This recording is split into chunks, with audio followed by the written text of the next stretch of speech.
Yeah, gotcha.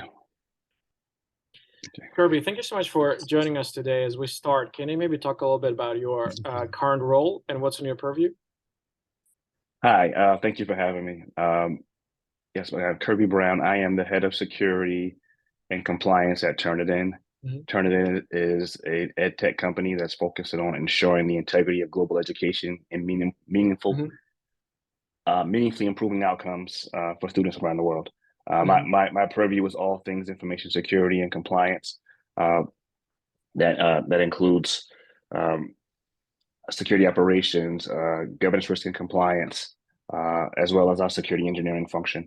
Hmm. So anything and everything related to security is under my purview. I understand. I understand. Well, we talked to a big number of cybersecurity executives, and usually the path to cybersecurity is not. It's kind of some people go through the army, some people switch from technology. Recently, we had an interview. Someone actually started in sales and kind of found its way into Mhm. cybersecurity. What is yours? How did you get into this space? Yeah, so I was a computer science major back in the Hmm. mid '90s, and not knowing anything about cyber, internet was just really coming on board.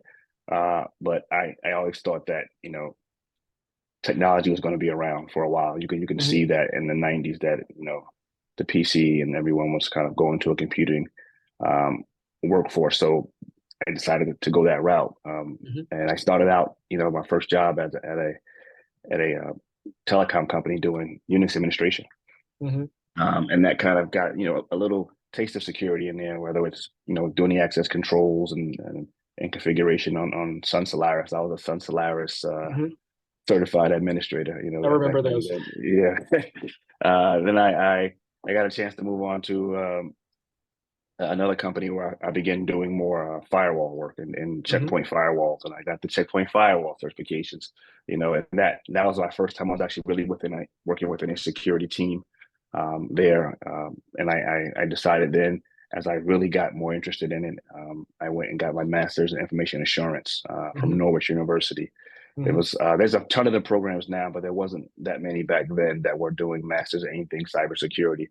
So Hmm. information assurance was the closest way for us to get there, and that was more kind of, I think, more uh, a government term. I think you still see it from time to time, but you see more now the masters in cybersecurity. And I spent 10 years at AIG doing being a security engineer, Hmm. um, where I got to focus on kind of mergers and acquisitions. I was there doing the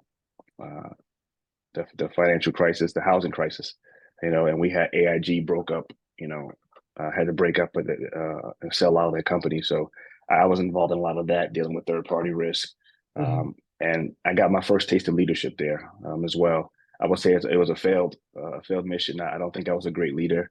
I didn't have, you frequently see with leadership, sometimes people will take someone who's a strong performer and just make them a leader, but with no preparation. So I don't think I did, my team any favors during that time. And it kind of turned me off from leadership.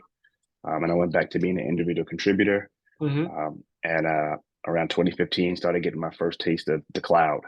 Hmm. And I went to a company called Icems, I was the second hire there. The CISO there brought me on It's as an this what. it's an HR technology company, right? Correct.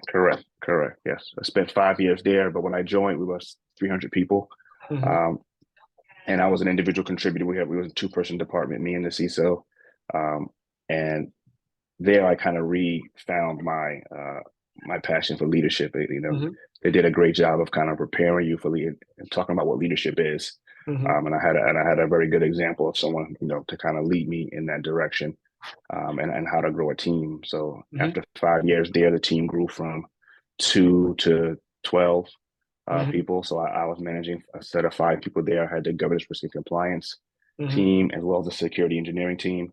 And I really enjoyed it, but then I had a taste of like, okay, I would like to try to, step out on my own and build my own program. Hmm. And that was um, something I think my CISO actually kind of helped prepare me for, right? So it was kind of helping grow me, even though he knew at some point that may mean I may leave, Hmm. but he was very invested in my growth.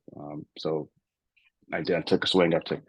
tried it at a startup. I was at a startup for about a year, and then Turnitin came knocking, and I couldn't turn it down. It was a great opportunity to build a team out. You know, in the startup world, you know, financing was tough this last year with, you know, the downturns in the markets, and this gave me an opportunity to actually build a global team. So now I have a team of 5 people, Hmm. 3 in the UK, and 2 here in the US, and we're going to be hiring more and more next year. So I'm really looking forward to the challenge and kind of uh, building out a kind of world-class security organization. Awesome. And how big is the company now? We're roughly 1,000 people. Wow. Yeah. And it sounds like it's a global organization. It's an amazing journey from large organizations, small organizations, Yes. technology, cybersecurity.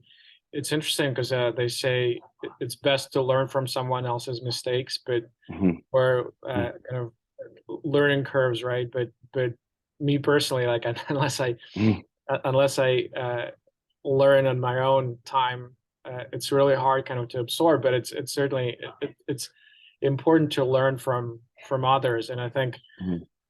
in cybersecurity, I think as an industry, as a concept, just expanded so much, both in terms of importance, in terms of size, in terms of technology stack, in terms of awareness from C-level executives on the board. And I think as a Hmm. result, and clearly there is a shortage of professionals and a shortage of Hmm. executives.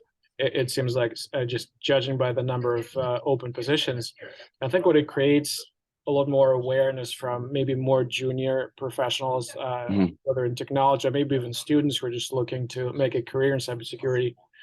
Uh, Given kind of your journey and your Hmm. success and what you learned over the years, where do you recommend they spend their time on? What should they focus on to set them up for Hmm. success? Yeah.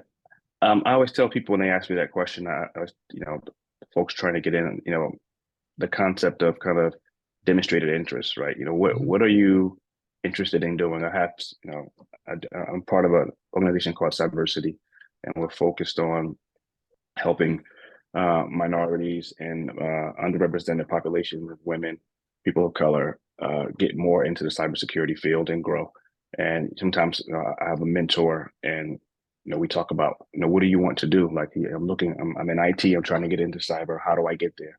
And when I ask him what you know, what does he want to do? And it's a very broad, you know, I just want to be in security. But I think what I tell him and I tell others is kind of, you know, show that you're, you know, continue to develop yourself. You're building that. There's information everywhere.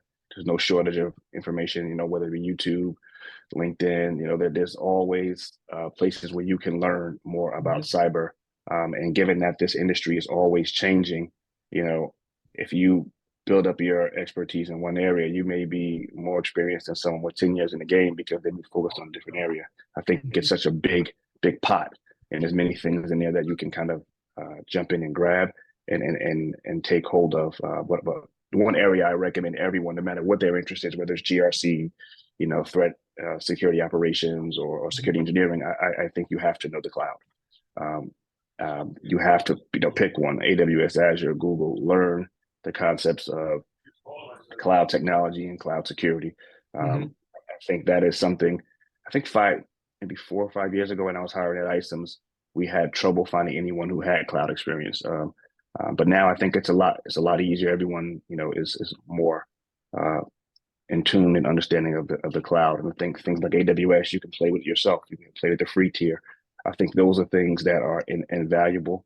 Certifications, they're great as well, showing that you've been putting in, that you have interest and you're putting in the time to learn your craft. Mhm. And then how do you stay abreast with current events? I think that's another thing. How do you know what's going on? Like, everything is changing over, you know, day after day. There's a new threat. There's new technology. I think AWS releases the kind of new products almost daily. It feels like sometimes. How are you staying up with abreast with, you know, your area of interest? And for me, and what I've done is kind of a lot of, like, you know, podcasts. There's so many podcasts that are freely available. You can listen to uh, on specific topics, on leadership. You know, listen Mhm. to people's journey, kind of things like we're talking about now. I think those are awesome. And I think the final thing is something I learned a lot later. I want to say it took me almost to the pandemic to really learn is kind of networking, meeting people, get a mentor. Find someone who's willing to help and use that person to bounce your ideas off of. I That's something I really didn't do Mhm. before the pandemic. But I think when we went to the work from home model and I was more in search of kind of connection and people since you were so isolated. And to me, that's been the biggest change in my career. I think that is, like I said, I joined an organization called Diversity. I'm one of the leaders of the New York City area chapter. But there are so many just in this organization, and there's many other organizations, ISACA, you know, IC Squared, but there's so many people in this organization that have been there, done that at large companies, small companies, startups, entrepreneurs. So many people who you can pick their brain and understand what their path has been. Mhm. And so I think that is kind of, that may be number one for me is kind of that networking. Who are you talking to? Who are you getting your knowledge from? And like you mentioned earlier, learning from other people's mistakes. I Mhm. think you get a lot of that with networking and mentorship. It makes a lot of sense. It's at the end of the day, cybersecurity, it's a team sport. Mhm.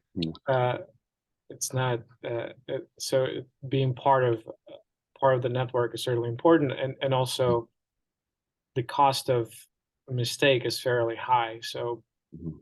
it's much easier to reach out. So if someone is trying to decide whether it's AWS or or Google, and Mhm. they've went through this decision making process, or they're selecting, an endpoint solution or what have you, and they narrowed down the list to 5 vendors. And wouldn't it be great to talk to someone who've Yeah, gone through this and who absolutely. select Mhm. and because it's in the end of the day, you can go to G2 Crowd, you can go to Gartner, you can see Mhm. who's in the quadrant, but talking to someone and finding out what's really going on, I think it's Mhm. available. And it's actually coincidentally, it's part of the reason why we want to make Afinia um, a platform for vendor-free peer-to-peer Mhm. Yeah. communication. And some projects we're doing a better job. But Mhm. we're learning as well, and would love to get your Mhm. feedback at some point. But so you mentioned cloud being kind of the secular trend, which I think was kind of pretty strong before, but I think with Mhm. COVID, everyone is working from home. Mhm. A lot of people are remote. I think this, if anything, that accelerated this kind of secular shift to the cloud, which, and again, also you mentioned that it's always, everything kind of is moving so fast, whether it's technology or Yeah. threat vectors or um, so imagine you have a crystal ball and you can see into the future. Mhm. 12 months from now, what do you think will be the top three challenges that CISOs and other cybersecurity executives will be top of mind for them? It could be some of the kind of existing ones, but maybe some Yeah. of them are emerging. But 12 months from now, what do you think everyone will be worried about? Yeah. So what they will be worried about or what they should be worried about. I think what we need to Both, I do, guess. I think, I think, in my opinion, I think, like you mentioned, I mean, the only constant in this business is change, right? And we Hmm. talked about technology is changing. Yeah, I think right now the hot thing is Chat GPT. That's like blowing up the internet. I think everyone thinks the world is about to end. It's I think that stuff is always going to happen, right? You're not going to ever be in front of that, because there are always something new popping up, and there's so many brilliant people out there working on the next game changers, sometimes in the positive direction and sometimes in the negative direction, from defenders and attackers. There's this constant growth there. So I think that level of uh, the dynamic nature of the field, I mean, I think we're always trying to at least be aware of staying abreast of that. I think that's always going to be a challenge. So it's Hmm. not a new challenge. It's going to be a continuous challenge. Hmm. But I think the biggest thing we all need to be doing is making sure. I read this term somewhere, so I'm stealing it from an article I read. It was, they said, we must continue to execute the basics with brilliance. And I think that is so key, right? I always use the term blocking and tackling. You think about American football, Hmm. like we have to be able to do the basics. And if we can do them with brilliance, that sets us up in a place that we can better adapt to the new challenges, the new technology, the new threats that we see coming aboard. Because we're logging, we're patching, we're able to detect, respond, and recover. In this cybersecurity framework, we can do those basic things very well. It allows us to pivot better when new threats arise.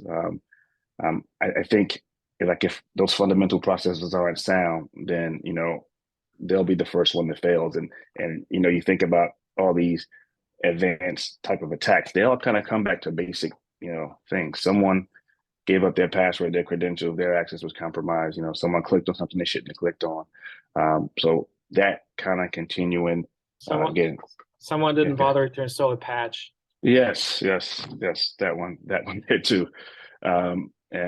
So I think, and one of the keys to us continuing to kind of do that, execute those basics with brilliance, is really kind to uplift our teams, upskill our teams, to make sure we're providing continuous training and education, so that one, they see their career path, and two, what I think you have. What I always tell my teams and during interviewing, I said, if I can help you grow in your career, then you're more likely to maybe to give your best effort to this role. I'm a big sports fan, so going back to when my kids were little, I coached everything they did. Basketball, football, whether I played or not. Soccer, never played soccer in my life, but I coached soccer. But I follow a lot of sports, and one of the kind of sayings you hear in coaching circles is, the team will not care what you know until they know that you care, right? So for me, it's building that team, and hopefully they know I'm giving them my all. They're kind of giving me my all, and that allows us to execute better. So I kind of strayed off your question there, but I think it ties to being, that idea of executing the basics with brilliance. And I'll say a third thing is kind of continuing to build a security culture. I think we talk about a lot about security awareness, but I think a culture is more valuable than awareness, and that's even from the board level down to the individual contributor. We need to make sure that stakeholders at the right levels are informed and involved. When I say informed, you take a C level or board level, they need to really understand what the security program is doing to address risk in alignment with what our risk appetite or our risk tolerances are, right?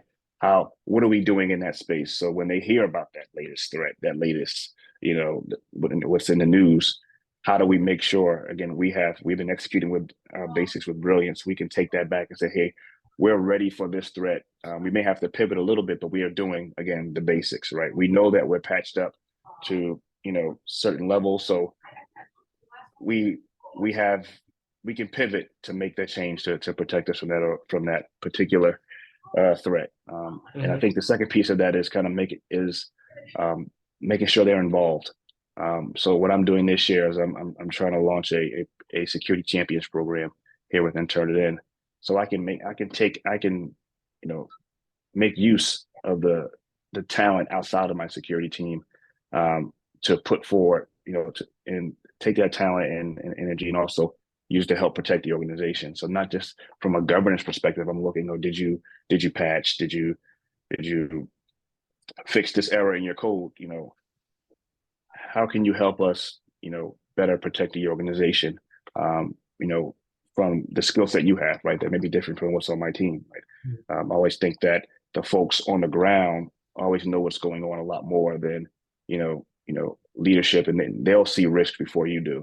So when I was at AIG, there was a really corny poster in the elevator, and it said, you are in the middle of security. Like, it was like, security when you are bolded. It was very corny, but I think it's actually so true. We have to make it a cultural thing. You said it's a team sport, and I think that team extends beyond just a security team.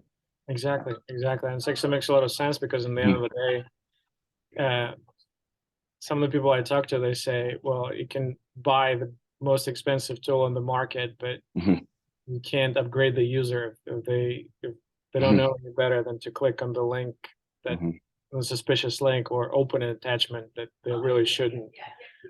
And that's your weakest link in your security posture. And then unless that part of the team is playing to win, then it's really an uphill battle for the cybersecurity team. Yeah, I would challenge that a bit. I would say a lot of to me what I'm seeing now and reading, and my mindset has shifted from them being the weakest link to there being our greatest asset. Right? The people on If the leveraged, ground. of course. Yes, correct. They know and they see much more than we can see with all the tools in the world. But Absolutely, but that's where yeah, yeah, as you said, that's where the education comes in. They need to be yeah. aware. They need to wear the cybersecurity hat. And I mean, I see posters in New York. If you see something, Yes, say something. And I yes. think it's kind of a similar idea that this is kind of your first line of defense, but they need to be aware they're part of the defense team. So, and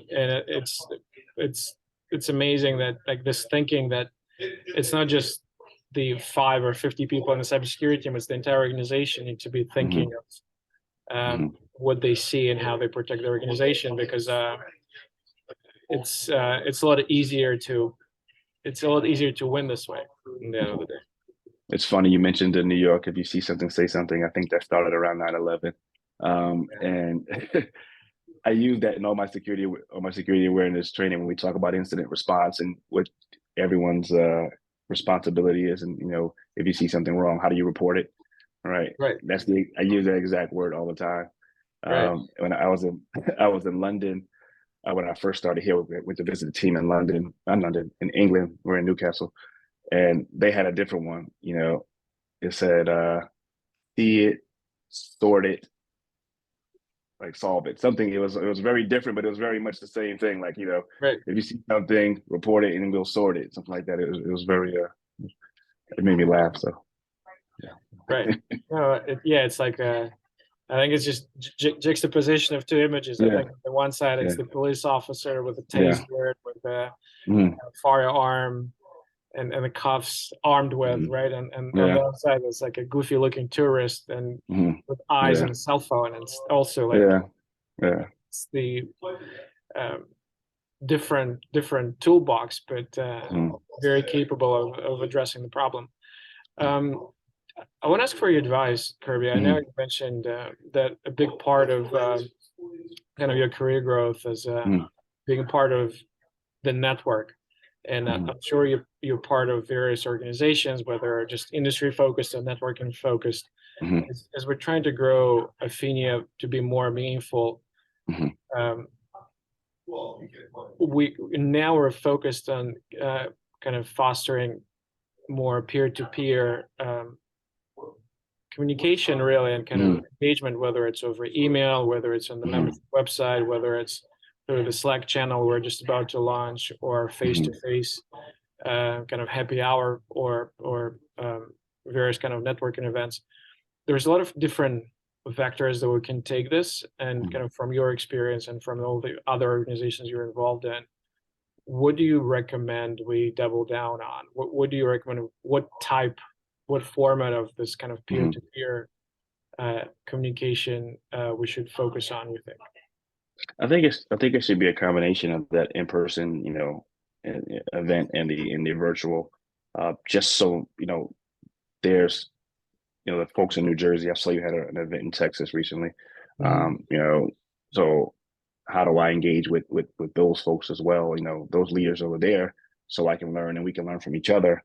About our struggles and our experiences. And is there? I mean, also maybe producing content. I know we're talking about you doing content as it relates to this interview and the podcast, but if there's written content, that the individual teams want to share with each other about their experience or their guidance on particular hot Mhm. topics of the day.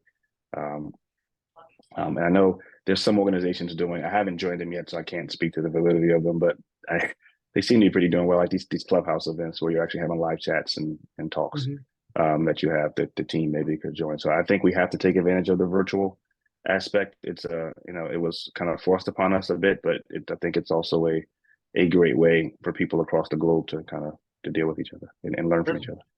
And Yeah. actually, speaking of the clubhouse type, we Mhm. actually one of the things we're planning with Slack. I mean, I know some people have like an aversion; they don't use it. Other people that live in Slack. We're planning this AMA, Ask Me Anything, and we plan Awesome. maybe every week, every other week to bring someone, and it's maybe someone from the members who just have a lot of experience, maybe someone with outside perspective. I know had Chris Brown, who's more of a career coach, who's helping cybersecurity executives and their career growth. So, and that kind of resonated when we did it last time. We did it over Zoom, but I think doing this as a live Ask Me Anything, it's just one of the things we're considering, and we would, as we go, would love to kind of continue to get your feedback, because again, our biggest constraint, like the boundaries that we're dealing with, we want to bring something that's valuable for members, but not taxing Yes. on anyone's time, because time is for everyone is the kind of the most critical, the resource that the people protect the most. So we don't want create a fire hose of content and events and everything, and become part of the noise. We want to be value added every single time. And so with this in mind, we would love to kind of to continue to get your feedback. So if you see if you going back to the policy, if you see something that would make a lot of sense, or you see something that someone is doing, just ping me, or just send a quick note. Hey, this is awesome. We should do this too. So because we would love to get this kind of feedback. I know we're coming up on time, so I guess another question. We do work with some of the vendors, and they're kind of always curious about what.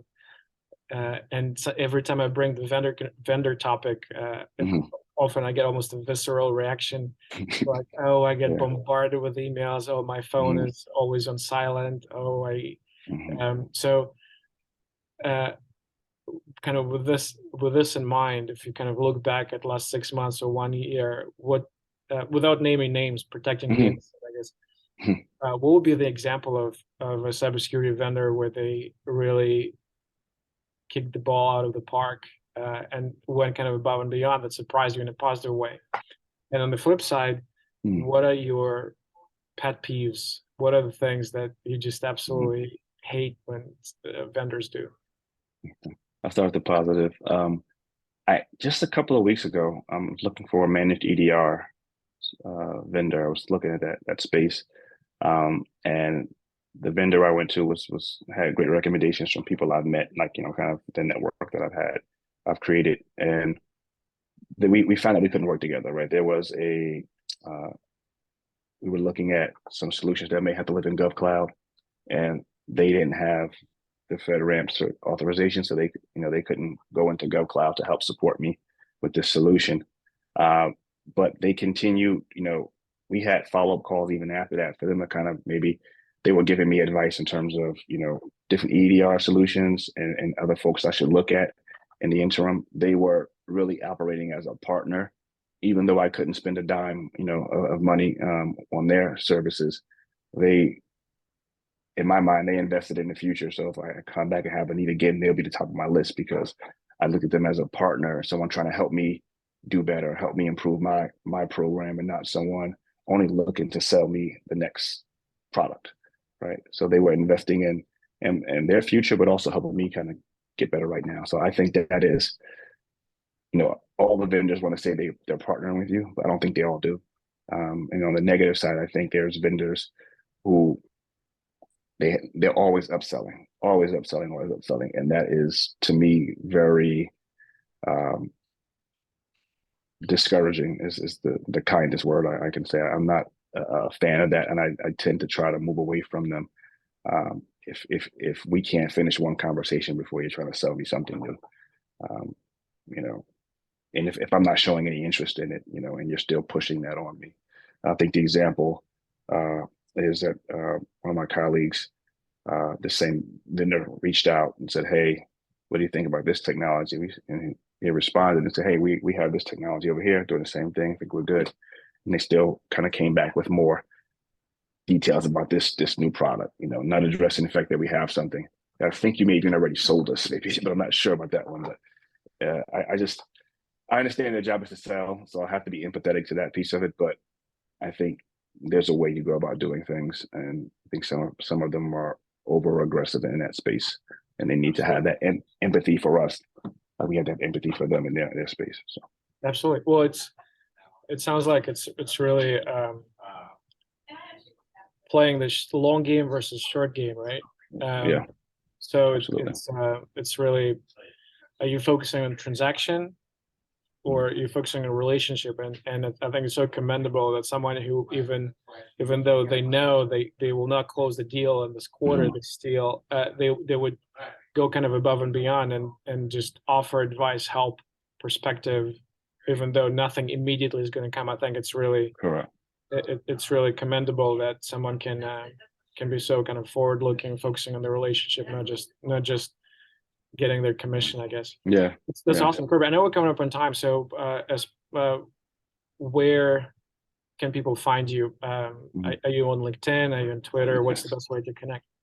I'm on LinkedIn. I'm on Twitter, but I spend most of my time on LinkedIn. Mhm. There, usually posting about diversity, and or when I'm hiring. So I'm hiring now, so I usually post about that. But mostly like kind of, I haven't got to the point where I'm doing a lot of content, creation, but I'm more, kind of taking it all in and reading. So, Absolutely. and following the trend. So that's where you can find me. Awesome. Kurby, thank you so much for your time. All right. Thank you so much.